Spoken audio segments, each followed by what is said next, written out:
Hello বন্ধুরা, আপনারা দেখছেন ডিজিটাল সবকিছু ইউটিউব চ্যানেল। তো বন্ধুরা, রাজ্য সরকারি কর্মচারীদের ডিএ নিয়ে প্রথম থেকেই একটা টালবাহানা চলছে, সেটা আপনারা সবাই বুঝতে পারছেন বা অনুমান করতে পারছেন। পাশাপাশি রাজ্য সরকার এই ডিএ দেওয়ার বিষয়টিকে আরও যাতে পিছিয়ে দেওয়া যায় তার জন্য নতুন নতুন কৌশল নিয়ে আসছেন, যাতে দিনের পর দিন এই মামলাটা পিছিয়ে যাচ্ছে। এবারেও ঠিক তেমনই রাজ্য নতুনভাবে সুপ্রিম কোর্টের কাছে এক মডিফিকেশন আবেদন করেছেন।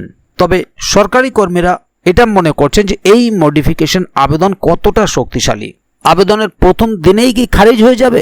বিস্তারিত জানবো আজকের ভিডিওতে। কারণ মডিফিকেশন আবেদনের ভিত্তিটা কতটা শক্তিশালী নাকি কতটা দুর্বল সেটা অবশ্যই ভিডিওর মধ্যে আপনারা সবাই জানবেন। ভিডিওর মধ্যে সে বিষয়টি নিয়ে আলোচনা করা হবে এবং এতে রাজ্য সরকার কি কি উল্লেখ করেছে সে বিষয়টা আপনারা জানতে পারবেন।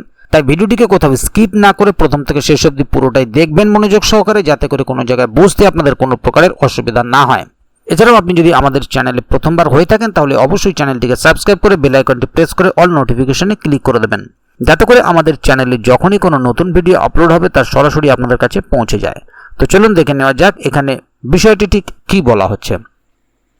এখানে দেখুন একটি আর্টিকেল প্রকাশিত হয়েছে, ডিএ কেস আপডেট, রাজ্যের মডিফিকেশন আবেদন আসলে কতটা শক্তিশালী, প্রথম দিনেই কি খারিজ হয়ে যাবে? দেখে নিন বিস্তারিত ব্যাখ্যা। রাজ্য সরকারি কর্মীদের বকেয়া মহার্ঘ ভাতা সংক্রান্ত মামলার রায়ের মডিফিকেশনের আবেদন করেছে সুপ্রিম কোর্টের। রাজ্য সরকারের দায়ের করা এই মডিফিকেশন আবেদন নিয়ে উঠছে নানা প্রশ্ন। কর্মীদের মনে একটাই প্রশ্ন, রাজ্যের এই আবেদন কতটা শক্তিশালী, নাকি প্রথম দিনেই খারিজ হয়ে যাবে? আসুন বিস্তারিত দেখে নেওয়া যাক। মডিফিকেশন আবেদনের ভিত্তি কতটা দুর্বল?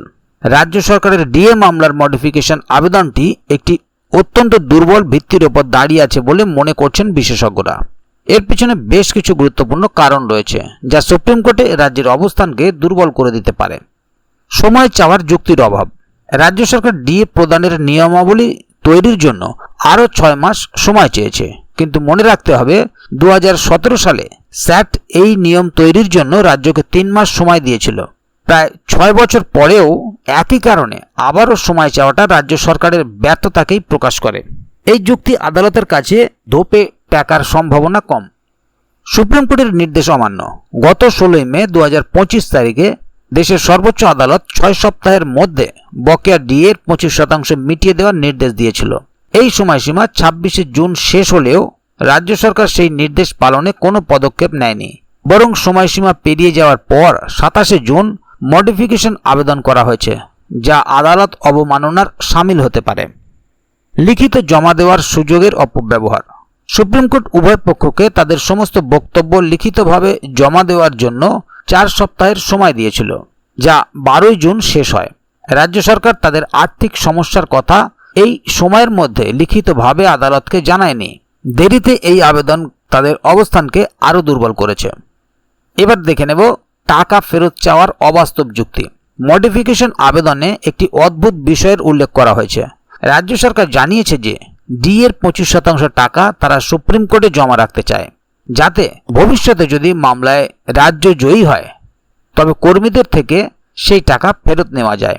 এই যুক্তিটি সম্পূর্ণ ভিত্তিহীন, কারণ সুপ্রিম কোর্টের 16 মের নির্দেশে স্পষ্টভাবে বলা হয়েছিল যে মামলার ফলাফল যাই হোক না কেন বকেয়া ডিএ প্রদানের ওপর তার কোনো প্রভাব পড়বে না, অর্থাৎ কর্মীদের টাকা ফেরত দেওয়ার কোনো প্রশ্নই ওঠে না। এই ধরনের অবাস্তব যুক্তি রাজ্যের আবেদনকে আরও হাস্যকর করে তুলেছে।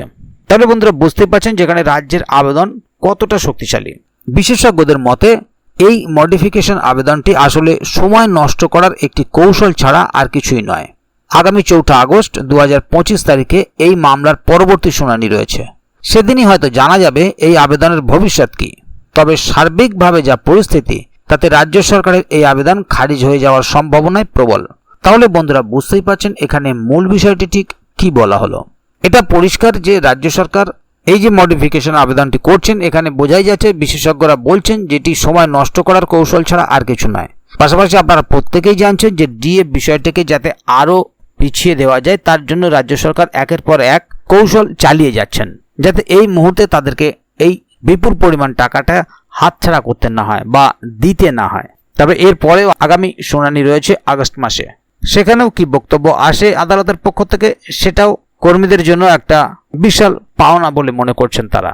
তবে আগামী দিনে এই বিষয়ে আরও নতুন কি আপডেট আসে তা অবশ্যই আপনাদেরকে এই চ্যানেলের মাধ্যমে তুলে ধরবো। সেই কারণে চ্যানেলটিকে সাবস্ক্রাইব করে অবশ্যই চ্যানেলের সঙ্গে থাকবেন, যাতে করে এই বিষয়ে আগামী দিনে আরও নতুন কোনো আপডেট আসলে তা সরাসরি আপনাদের কাছে পৌঁছে যায়।